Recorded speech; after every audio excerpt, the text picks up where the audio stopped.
So thank you very much for agreeing to interview. Yeah. Our first question that we have for you is how did your experience at Cal Poly help you to get to where you are today?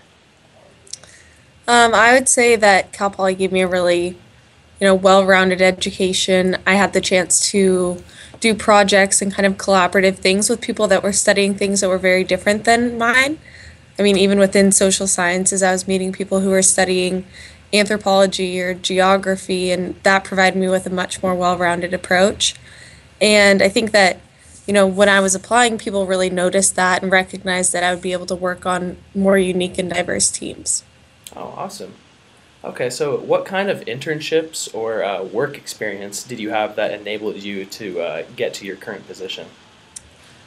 Let's see. Well, I was originally planning to go to law school, so my path changed a little bit, which is fine. And so most of mine were centered around law school. So I did some internships at the Legal Aid Foundation of Los Angeles. That was an amazing experience. Obviously, not the path I ended up going down, but still provided me with some good experience. And then a lot of work on campus. So with things like Relay for Life, and then a lot with ASI and orientation programs. So those were huge focus areas outside of the classroom. Okay, definitely. And in what way did your major in the social sciences, in what way is that major or what you learned in that major used in your general day-to-day activities? I would say that social sciences taught me to think bigger. So rather than just seeing, whatever's right in front of you or the problem that you're being presented with directly, to kind of think more about other things that might have led to it. So what were other circumstances or events that might have, caused something to happen or caused a team to end up in a certain situation.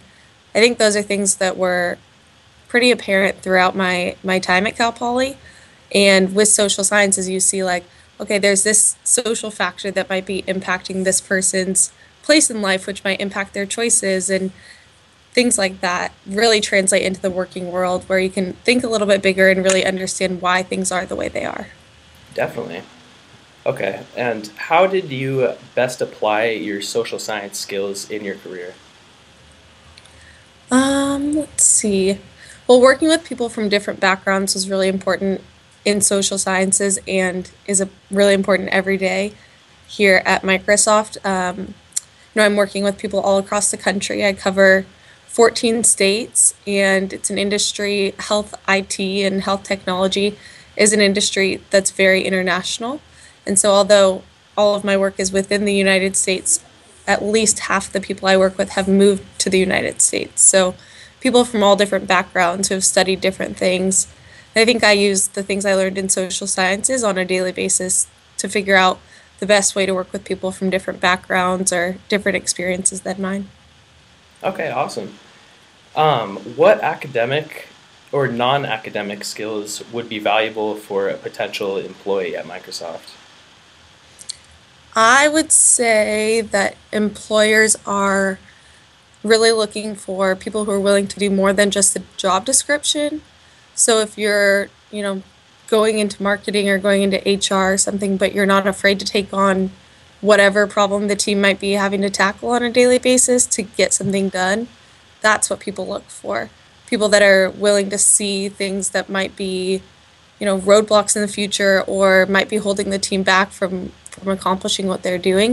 I think someone that's willing to take that on, even if it's outside of their normal job description, is a really important thing. I would say that, people are looking for really hard workers. You want someone on your team who you know you can rely on, who you know is going to respond to emails, who you know is going to follow through on what they say they'll do.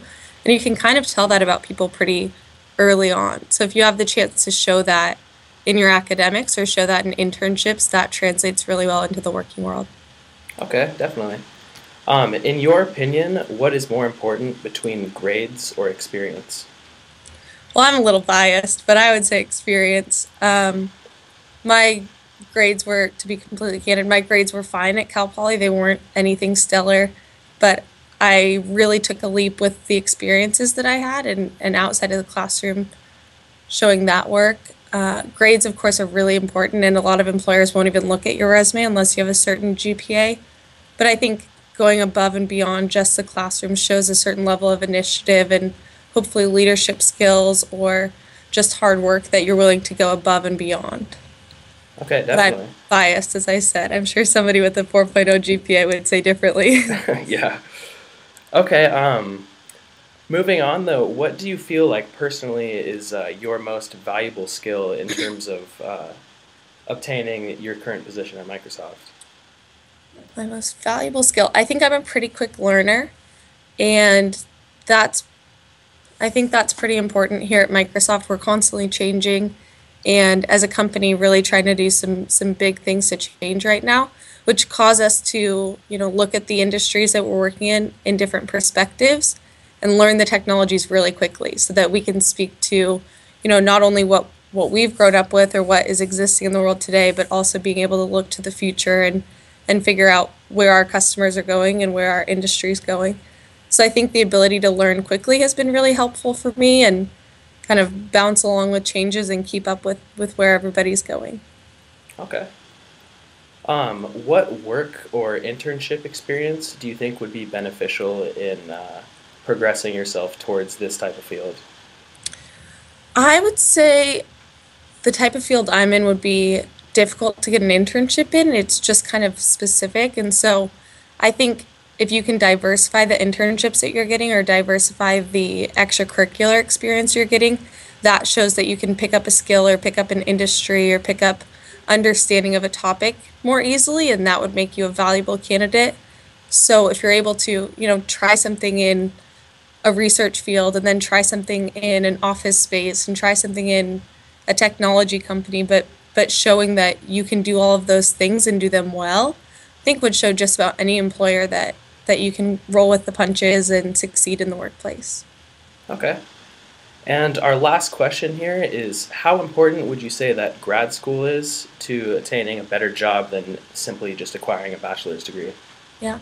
So I'd say that's different for everybody. I'm applying right now for my MBA. So for me, it's important in what I want to do. And I'm looking at business programs because I think I want that skill with, understanding finance better, understanding how businesses work, how organizational structures might work a little bit better. So I think it's important, but I know a lot of people who have been really successful just growing on experience and growing on their own personal skills without grad school. So it's probably different for every field. I'm glad I started with work and now I'm applying to grad school. I wouldn't have done it differently, but everybody's different. Okay, definitely. And it looks like that concludes our interview.